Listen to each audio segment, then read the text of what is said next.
Sir नमस्ते. नमस्कार. नाव आणि पत्ता सांगायचं. बाबासाहेब मारुती पाटील, राहणार भादोली, तालुका हातकंदी, जिल्हा कोल्हापूर. आता हे ऊसाची व्हरायटी कोणती सर? PSI 0434. 434 आहे. लागण किती तारखेची आहे? लागण मार्च एंडला केलेली आहे. मार्च. आता महिना डिसेंबर चालू आहे. किती महिने झाले या ऊसाला? सरासरी 9 महिने झाले. 9 महिने झाले. 9 महिने. आता हे हात वर करा बरं साहेब. तुम्ही आता भोंड्यावर उभारला आहे की नाही? किती ऊस उंच आहे? तरी पण 15 फुटा इथून वर. 15 फूट उंच आहे. 15 फुट. जरा कांड्या मोजा बरं साहेब. 1 2 3 4 5 6 7 8 9 10 11 12 13 14 15 16 17 18 19 20. चालू आता 21 आहे. पूर्ण 20 कांड्या तयार झालेल्या आहेत. तयार आहे. किती महिन्यात साहेब? किती महिने झाले आता? 9 महिने झाले. 9 महिन्यात 20 कांड्या तयार आहे. तुम्ही ऊस शेती किती वर्षाला करताय साहेब? इथं जवळ एक 20 वर्ष झालं ऊस करतोय. करताय का नाही? करतोय. एवढ्या कमी दिवसात एवढी वाढ होणं शक्य आहे का? नाही. दुसऱ्या ऊसा म्हणजे दुसऱ्या जातीचं ऊस असतो की नाही, एवढी वाढ होत नाही. जातीचा विषय नाही हा. एवढ्या कमी दिवसात एवढी वाढ होऊ शकते नाही होत. मग आपला ह्या तुम्ही आता ऊस शेती जर पहिल्यापासून करताय का नाही? तुमचं वय किती साहेब? माझं 53 आहे की चालू. किती वर्षाला तुम्ही शेती करताय? शेती आता मी 20 वर्षापासून करतोय. करताय का नाही? वयाच्या 20 वर्ष. आणि आपल्याकडे कोल्हापूर जिल्हा म्हणलं की 100% ऊसच आहे. होय. ह्या रानात अगोदर ऊसच होता की ह्याच रानात होता अगोदर निडवं काढून लगेच ऊस केला. म्हणजे रानातला विश्रांती दिल्या का? नाही दिलेली. बिगर विश्रांती देता 9 महिन्यात एवढी वाढ होणं शक्य आहे का? शक्य नाही. ह्या वर्षी आपल्याला कसं काय शक्य झालं? शक्य झालं म्हणजे हे साहेबांनी सांगितलं मला की वैदिकचा डोस वापरल्यामुळे एवढं शक्य झालं. कधी वापरला? भरणीच्या वेळेला वापरला. लागण केलं मोठ्या भरणीला? मोठ्या भरणीला. बरं. म्हणजे किती दिवस झाले होते लागण करून? लागण करून अडीच महिन्याच्या दरम्यान भरणी केली. 2.5 महिने झाले होते. त्याच्या अगोदर काय वापरलं नाही. अगोदरची ऊसाची परिस्थिती कशी होती? अगोदर जरा नरम होता ऊस वगैरे. बरं. वैदिकचा डोस वगैरे टाकल्यानंतर पुन्हा नंतर फुटवे वाढ झाली. बरं. अगोदर फुटवे किती होती? कमी प्रमाणात. तरी पण अंदाज एक गड्ड्यामध्ये 2 3 5 6 असं होतं. आता साहेब फुटवे जर मोजा बरं एका गड्ड्यात किती? 2 4 6 8 10 11 12 चालू आहे. 11 पूर्ण मोठा आहे. 11 मोठा आहेत. ही जी ऊस आहेत हे 11 मोठा आहेत. 11 मोठा. ही आपण कांडी लागण केली होती. कांडी लागून करून एवढं फुटवे येणं आणि ते पण 2.5 महिन्यानंतर बेसोल डोस वापरला. सरळ दिसतात सगळं एकसारखं. म्हणजे बघा आपण बेसोल डोस वापरला 2.5 महिने आणि आता झालेत 9 महिने. म्हणजे बेसोल डोस किती महिने काम केलं त्या बेसोल डोसनं? 7 महिन्यानंतर केला. 7च महिने ह्याचं खरं कार्य 7 महिने. 7 महिन्यानंतर चालू झालं. ज्यावेळेला आपण वापर केला त्यावेळेला तर फुटवे तर होती का? फुटवे कमी होती आणि कांडी तर काय तयार झालेली नव्हती. म्हणजे वैदिक मध्ये एवढी ताकद आहे साहेब. फुटवे काढून ही जी एवढी वाढ करणं एवढं वाढ करून आणि जाडी झाली आणि 2 पेऱ्यांचं अंतर बघा साहेब. अंतर बघा बरं किती अंतर आहे का नाही? आणि एकाच ऊसाच नाही म्हणत साहेब मी, सगळ्या ऊसात. आणि हे इथंच नाही हो काही पलीकडे आपण हे केलंय बघा. इथं आपण आता हार्वेस्टिंग पण चालू आहे. कट करून ऊस टाकलाय बघा. इथं ऊस कट केलाय. हे आपण बघतोय असं सलग ऊस पडतोय. म्हणजे आणि 2 कट लागतात. किती? 2 कट मारा लागतात. 2 कट मारला. हा असा अखंड ऊस आपण मुळी बांधू शकतो का? नाही. भरायला बी येत नाही. एका ऊसाचं 2च कट मारा लागतात. चालूच आहे ना. कट चालूच आहे. 9 महिन्यात सर ऊस ह्यात आता शुगर तर आलेली आहे का? म्हणजे शुगर आता खरी यायला पाहिजे होती. म्हणजे 9 महिन्याच्या पुढे तशी ह्याला शुगर येते. ठीक आहे. 9 10 11 12 अजून 4 महिने अवकाश आहे. एवढा लवकर तोड आणण्याचं कारण काय हो सर? साहेब इथं कसं आहे, जरा वाटाचा प्रॉब्लेम आहे आणि इथं शेजारी तोड आलेली आहे. बरं. हा. तोड जवळ आल्यामुळे परत इथं तोळी येत नाही. ह्या कारणामुळे आम्ही आता चालू ऊस घालवायला लागलो आहे की नाही? एवढ्या कमी ह्याच्यात म्हणजे 9 महिन्यात तुम्ही म्हणाला मगाशी की ऊस तुम्ही एक वजन केला होता. त्या ऊसाचं वजन किती भरलं? सरासरी 2.5 पावणे 3 किलो एका ऊसाचं वजन भरतंय 9 महिन्यात. होय. सरासरी 2.5 ते पावणे 3 किलो. 2.5 किलोच्या पुढे जायचं सगळे वजन केले. एक ऊस 3 किलो पर्यंत आहेत. सरासरी जर आपण अवरेज काढलं तर 2.5 किलो तर सरासरी आहे. 2.5 किलो जर धरलं सर एकरी किती फुटवे असतात माहिती का सर? अंदाज केला एका स्क्वेअर फुटला 40,000 ऊस बसले. 2.5 किलो जर आपण अवरेज काढलं 100 टन अवरेज आहे की नाही? सुरूला आता सर यांचं टोटल अमाऊंट 5 गुंठ असेल. हे 5 गुंठात किती मग आता 8.5 टन. 5 गुंठ्यात 8.5 टन. 8 टन 400 किलो वजन झाले पाहिजे.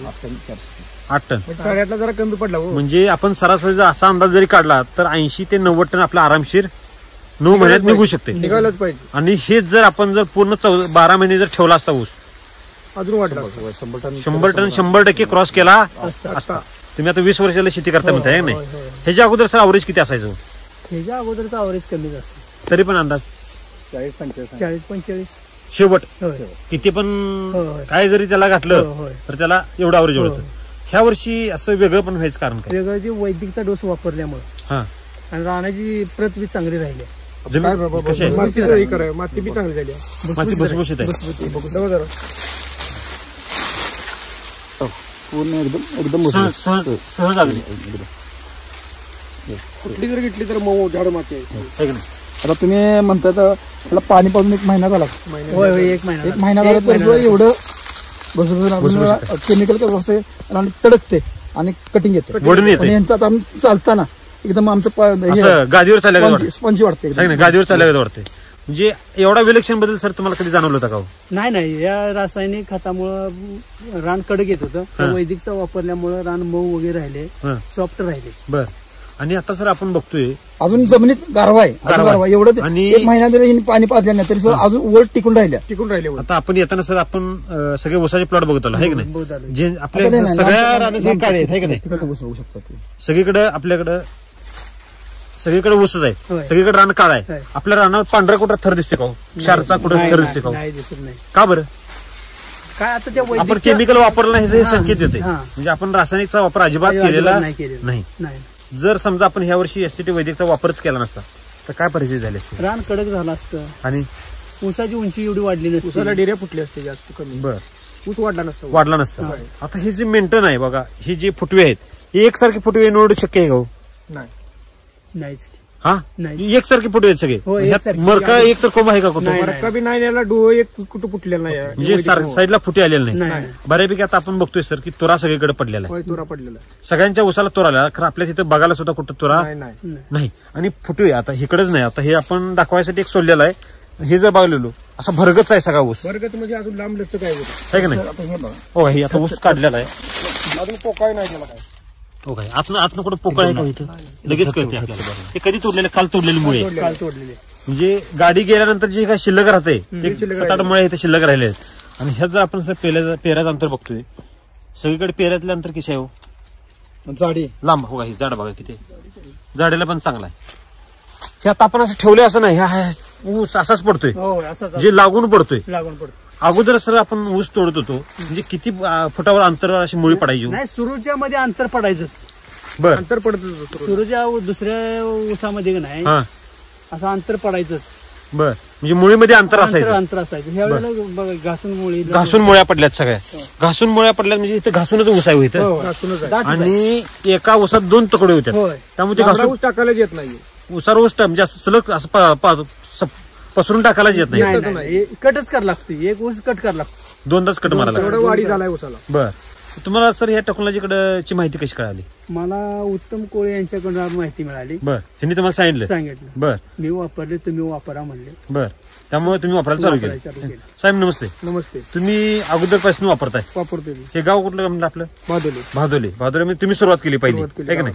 तुम्हाला काय रिझल्ट वाटते? तुम्हाला ही ऊस बघून काय वाटते? ही ऊस बघून 1 नंबर ऊस आलाय. त्यांच्या कष्टाच्या मानानं ऊस चांगला आलाय. एक बेसल डोस घातल्यानंतर जर एवढा म्हणजे ह्यांनी सॉइलच्या टेक्नॉलॉजी सगळी वापरली असं नाही. 50% वापरली. मी सांगितले म्हणून आमचं बघून तिने वापरले. ते पण सगळं वापरलं का? नाही. 50% वापरलं. एक बेसल डोस दिला आणि काय असेल ते आपलं ड्रीप ऍप्लिकेशन दिली सॉइल चार्जर वगैरे आहे की नाही सर? एवढंच वापरल्यानंतर जर एवढा रिझल्ट येत असेल आणि जर 100% जर आपली टेक्नॉलॉजी ह्यांनी जर उसाला वापरली स्प्रेला वगैरे तर काय वाटलं तुम्हाला? काय वाटतं पुढचं नियोजन कसं असेल? पुढचं म्हणजे काय आता इथून मोर तिने कायमच वापरत जाणार आहे. आणि काय शेजाऱ्याने सांगितलं तर बाबा आम्ही असं केलं कोणतरी विचारता येईल एवढा ऊस तुमचा फर्स्ट आलाय तुम्ही काय वापरले तिने सुद्धा तसं सांगू शकणार. जे रस्त्यावरचा प्लॉट आहे आपला प्लॉट आहे जे रस्त्यावरचा प्लॉटला तुम्हाला प्रत्येक जण जाणार येणारे विचारतात काय म्हणतात? उसाला 9 महिन्यात एवढा ऊस कसा काय आलाय? बरं. एवढा फास्ट वाढ कशी झाली? बरोबर. त्यांना सांगतो वैदिकचा डोस वगैरे लागवड आम्ही वापरले त्यांची, त्याच्यामुळे एवढा फरक पडलाय. म्हणजे एवढा तुम्ही आज पण शेती केली, आज पण असा ऊस आला होता का? नाही, कधी झाला नाही. ह्या वर्षी शक्य झालं. बरं. तुम्हाला मार्गदर्शन कोणाचं मिळालं? चव्हाण साहेब नमस्ते. तुमचं नाव पत्ता सांगा. नाव शिवाजी चव्हाण, राहणार तहसील तालुका जिल्हा कोल्हापूर. शॉपचं नाव साई आणि कॉन्टॅक्ट नंबर 8767585025. सर आपल्या भागात जे काय आता ऊस शेतकरी आहेत, कोल्हापूर जिल्हा म्हणलं साहेब 80 ते 90% ऊसच आहे सगळीकडे, आहे का नाही? तर त्यांना तुम्ही काय संदेश द्याल? वैदिकचं हे डोस आहे आणि ही लागवड जी आहे ती 1 नंबर मध्ये आहे. आणि हे म्हणजे ही वैदिकची असल्यामुळं रासायनिक वगैरे काही नाही, जमिनीचा पोत चांगला राहतोय. बर. आणि हे लोकांनी वापरावं. बर. आम्ही वापरलंय, त्याचा रिझल्ट चांगला आहे. लोकांनी सुद्धा त्याचा वापर करावा. सगळ्यांनी वापर केला तर काय होईल सर? चांगलं होईल. अगोदर उत्पन्नात वाढ होईल, जमीन चांगली राहील. आणि खर्च किती वाढला आपला? खर्च तो रासायनिक मध्ये डबल जातोय. हे पार निम्म्यावर आले, पार निम्म्याच्या बी खाली आले. कमी खर्च कमी आला. उत्पादन वाढतंय म्हणजे खर्च वाढायला पाहिजे होता ना? नाही, पण ती तुमचं वैदिकचे असल्यामुळे नाही एवढं काय टाकावं असं भासवार लागलं. एक्स्ट्रा काय टाकावं लागत नाही. बाहेरचे एक्स्ट्रा काय टाकायला? मायक्रोन्यूट्रन काय झालं? अगोदर वापरायच्या अगोदर ऊसाची काळा कशी होती? अहो तांबूस वगैरे ऊसाचा पिवसर जरा होता. बरं. अजून कशी काळुखी आहे बघा, अजून ऊस काळुखी फुल आहे. हे जर पान बघायला गेलो अगदी हिरवगार आहे. असं वाटतंय का कुठे बाबा ऊस चाललाय आणि शेळपाटलाय ऊस? नाही. बऱ्यापैकी लोक काय करतात, ती ऊस जायच्या टायमाला पाणी बंद करतात. आपण पण पाणी बंद केले. 1 महिना बंद झालं, तरी पण अजून उलटी गारवा आहे. आणि ऊस सुद्धा हिरवागार आहे. म्हणजे ऊस जाताना बऱ्यापैकी लोकांचे वाडे कशा असतात माहिती का? पिवळे पडलेले असतात. पाणी बंद करतो ना आपण महिनाभर, डॉक्टर आता अरू नये म्हणून. बरोबर. पाणी बंद करून सुद्धा आपल्यात गारवा टिकून आहे का नाही? चव्हाण साहेब बघा किती सहज जाते. ओल आहे, 1 महिना पाणी बंद करून सोड राहणार. ओल आहे, एवढी ताकद आहे. आणि तणाच्या बाबतीत तुमचा काय अनुभव? तण अजिबात दिसतच नाही काय. अहो ह्याला सूर्यप्रकाश मातीवर पडला तर तण येईल ना? म्हणजे बघा ह्यात मी सर आज झूम करतोय, ह्यात आज सूर्यप्रकाश यायला तयार नाही. एका सरीत नाही, कुठं पण बघा जरा पलीकडे करा. पूर्ण झूम करतोय मी. नाही, पाला काढू का न काढू देत, वरची संख्या जास्त असल्यामुळं आज सूर्यप्रकाश येत नाही. तण कसं येणार आहे आपल्यात? ती पण बचत झाली हो. म्हणजे तण व्यवस्थापन करण्यापेक्षा त्याचं पोषण एवढं द्या, ऊसच मोठा आला पाहिजे. दुसरी गोष्ट म्हणजे तुमच्या ह्याच्यात वैद्यचं वापरलं म्हणतो आणि पाण्याची बचत, पाणी. आणि दुसरं बचत. तण काढावंच लागत नाही, तणच येत नाही. मुख्य पीक जर मोठं झालं तर तण कशा येईल आपल्यात? आणि ती तुमचं ही खात नाही ना, तणकात काय जे खाणार आहे ते ऊसच खाणार आहे. जे काय पोषण आहे ते सगळं आपल्या ऊसाला मिळालं, त्यामुळे आपल्याला रिझल्ट मिळाले. Okay sir, thank you. Best of luck sir.